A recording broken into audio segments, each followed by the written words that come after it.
करंजा विजु जनता दलर पूर्वतन विधायक विजय नायक दलर प्राथमिक सदस्य पदवी इस्तीफा देइछथि। एने माणिक छक निकट में प्रेसमिट माध्यम गणमाध्यम प्रतिनिधि को सूचना दैछथि।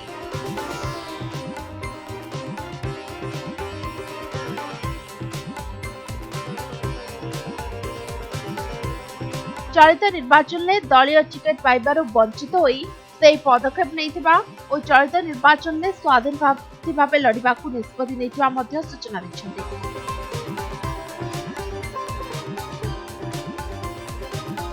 पूर्वरु दल विरोधी गतिविधि पर बीजेपी बहिष्कार होइतिबा विवेकानंद दास को सभापतित्व रे माणिक छकठारे आयोजित कार्यक्रम में विधायक विजय नायक एनएससी अध्यक्ष प्रेमजीत साहू विजय को समर्थन जणाइथिले।